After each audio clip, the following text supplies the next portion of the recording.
You got a relatively short video on an interesting topic often overlooked of the Zulus. The Zulus were a very powerful African tribe in South Africa. This is their territory here, Zulu land. Today it's called KwaZulu-Natal, which is a province or state of South Africa. They came to prominence when a guy named Shaka Zulu, who was their chief, took over and dramatically expanded the Zulu territory. When he took over, they had 1,500 Zulus, and it grew, by the time he was done, to over 250,000 Zulus. He conquered territory. He was cruel, bloodthirsty, he was deranged, he was crazy, but he developed a military system and that was still in use and still dominant 50 years after he died. Shaka himself was the son of a chief. The chiefs back then had a number of wives. For whatever reason, his wife and his branch of the family fell out of favor, and he was kind of exiled and grew up outside of the Zulu tribe. He came back and killed his father and took over.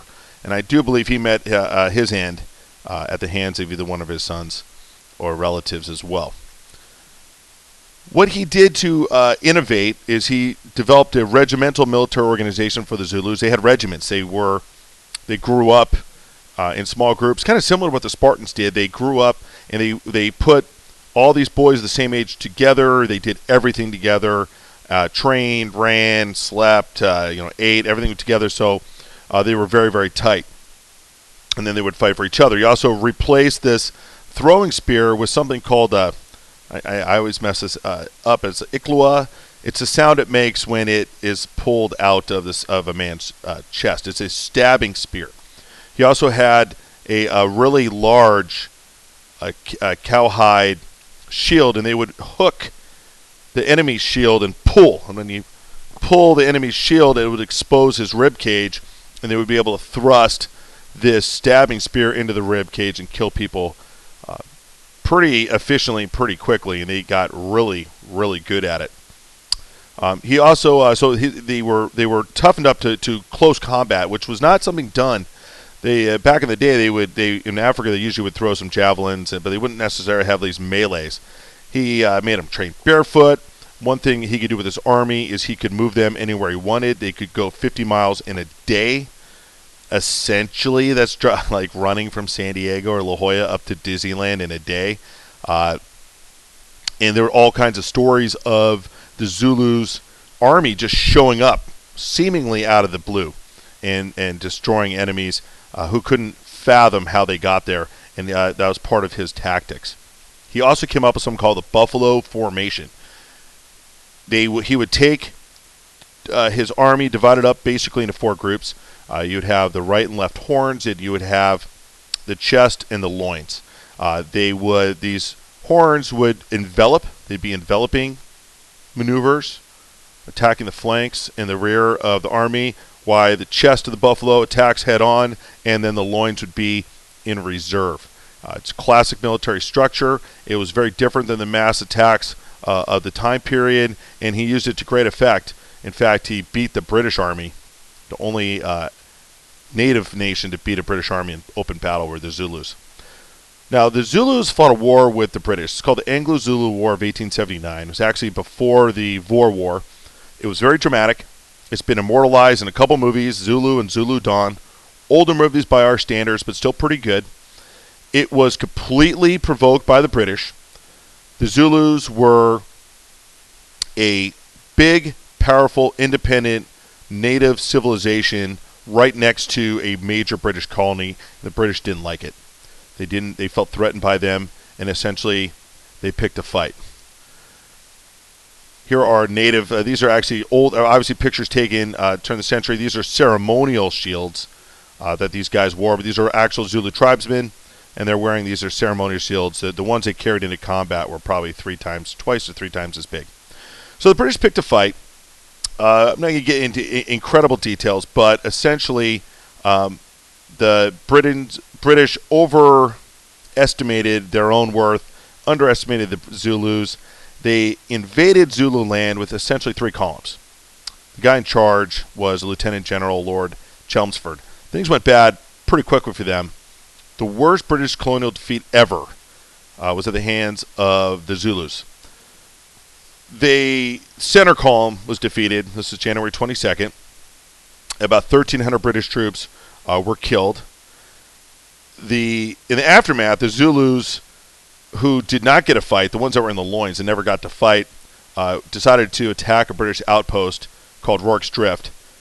There were about 145 guys in Rorke's Drift, and they held off the Zulus after 10 hours. So if you talk to the British on this day, they're going to talk all about Rorke's Drift. If you talk to the Zulus, they're going to talk about Isandlwana Mountain. Depends who you ask, right? The British at Rorke's Drift were definitely courageous. At the mountain here, you can read through this. Essentially, they arrived. The British did not set up a proper military camp, even though they were in enemy territory. They underestimated them. Then they had about 5,000 guys. Then they split them up, and they went out looking for Zulus. So the camp itself was left with about 1,700 men. A scouting party went out on the 22nd. And you can think about this. These guys saw a couple Zulus out from the camp, way over on a hilltop. So they sent some guys out to go find out. They went up to the hilltop. They looked down on the other side of the hill, and the entire 24,000-man Zulu army was sitting there. They had snuck up in the middle of the night. These guys panicked. The British panicked. They raced back to their camp, and the Zulu army attacked behind them. You could just imagine from the camp. You see your guys coming over, and like, why are they running? And then all of a sudden, all these Zulus just pouring over this hillside and attacking. They never had a chance. Here they were. They arranged themselves here. Here's the camp at the base of the mountain. You have the buffalo horns coming on either side, and the main attacking, and these guys got slaughtered. I've been here. Every one of these little mounds is a mass grave of British soldiers. They killed everybody. This is the last stand, is this cave. There was the last guy in here up on the mountain that fought them off and eventually ran out of ammo, and they killed him too. It's been immortalized. The British fighting the Zulus. This is the thrusting spears of the Zulus, but it was too much for them. The British regrouped. The Islawanda mountain was really the Zulus' only victory. The British rushed more people there. Louis Napoleon, by the way, was killed in this skirmish, which is very.